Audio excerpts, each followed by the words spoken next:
Well, actually, the 122 number that was provided by the Philippine Navy already describes the entire number of Chinese maritime forces deployed in the entire West Philippine Sea.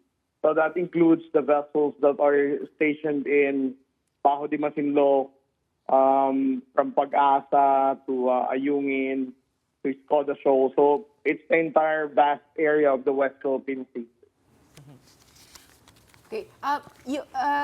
For this fishing ban, what would be the scope of the fishing ban as said by the Chinese? Would you have any idea as to what it covers?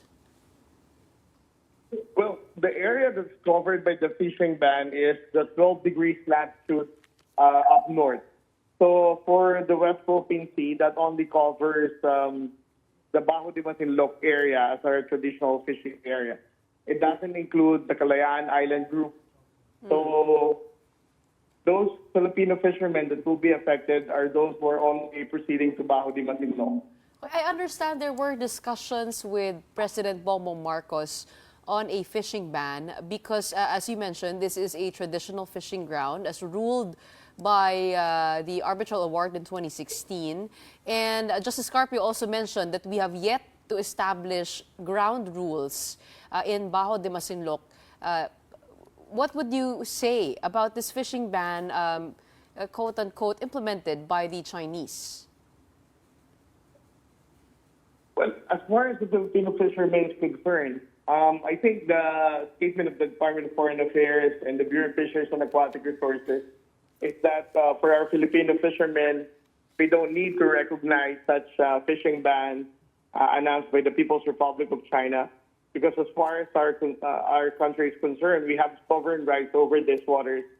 Besides from the fact that the arbitral award has identified Bajo de Masinloc as a traditional fishing ground, not just for Chinese and Vietnamese, but also for the Filipino fishermen. Okay, well, that makes sense, Commodore, no?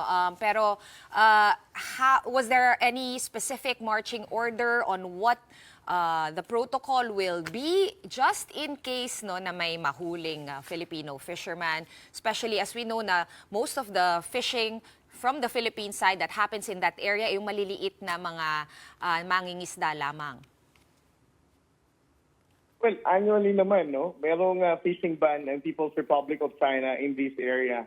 Pero sabi nga ng mga Pilipino mangingisda natin sa Zambales, they just ignored this fishing ban. They still proceed to Bajo de Masinloc at wala namang nangyayaring panghuhuli ng China Coast Guard before. Okay, so linawin lang natin, Commodore, just to clarify, the fishing ban was announced to China, presumably to Chinese fishermen in that area. I'm sorry, I didn't get the question. Oh yeah, was the fishing ban issued by China? As you said, it is, or as we know, it is a unilateral fishing ban. So does this fishing ban only cover Chinese fishermen? Was this announcement made for Chinese fishermen? Well, first of all, it's a unilateral announcement on the part of the People's Republic of China. But we still consider this as an illegal announcement of China because it covers the exclusive economic zone of our own country. As far as the international law is concerned, in the United Nations Convention of the Law of the Sea, China doesn't have any authority or jurisdiction to announce those part of our exclusive economic zone belonging to them as if they have the authority to declare a fishing ban. Okay, Commodore Tarriela, actually, galing na ako doon sa Bajo de Masinloc ko na sumama tayo doon sa civilian convoy at nalaman natin that this is actually low season already for fishermen. High season would be November to May. So ngayon, kumbaga, parang dapat talaga nagre-regenerate yung ating mga karagatan natin, lalong-lalo na doon sa Bajo de Masinloc area. Wouldn't this fishing ban make sense?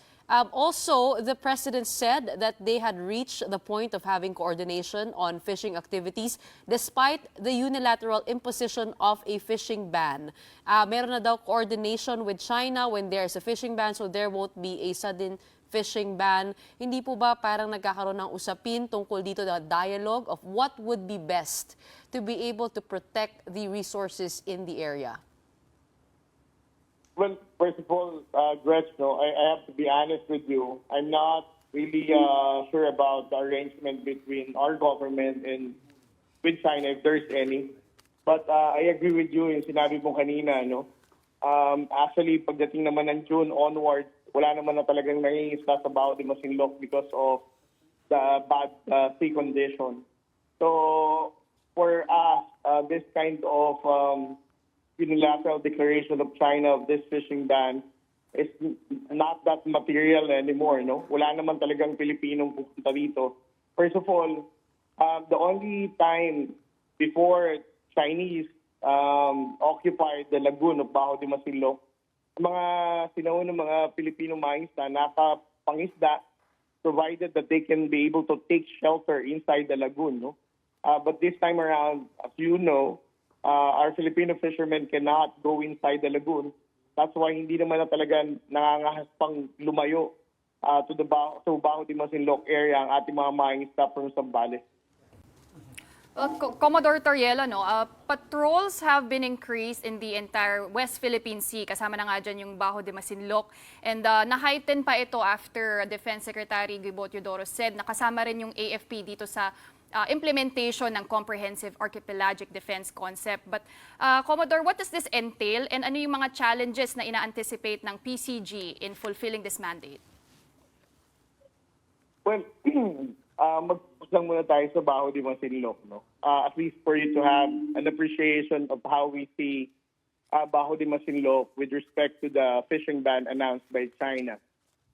Right now, there's only 9 Chinese maritime militia and 2 Chinese Coast Guard vessels that we are monitoring in Bajo de Masinloc.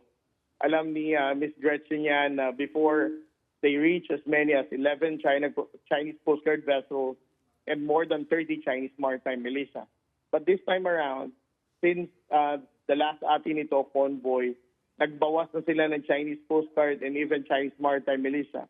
It just goes to show na hindi naman talaga nag-i-intensify ang presence ng China in Bajo de Masinloc in the past days, considering the fact that less than 4 the average of Chinese Coast Guard vessels that are deployed there.